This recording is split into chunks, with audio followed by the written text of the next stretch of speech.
SG. Paramshetti प्रशालेत Mahatma Gandhi Lal Bahadur जयंती साजरी।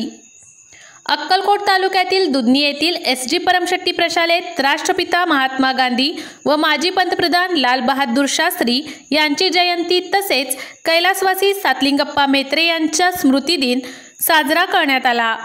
यावेळी मुख्याध्यापक रेवणसिद्ध अलिगावे, प्रमुख अतिथी श्रीमंत म्हेत्रे यांनी प्रतिमेचे पूजन करून अभिवादन केले। या प्रसंगी शिक्षक, विद्यार्थी मोठ्या संख्येने उपस्थित होते। प्रशालेचे पर्यवेक्षक लक्ष्मीपुत्र गद्दी, परमेश्वर कोळी, दत्तात्रय हिळी, नागराज कलबुर्गी, रामलिंग मंजुळकर, सिद्धाराम नुल्ला यांच्यासह सर्व शिक्षक, शिक्षकेतर कर्मचारी व विद्यार्थी मोठ्या संख्येने उपस्थित होते।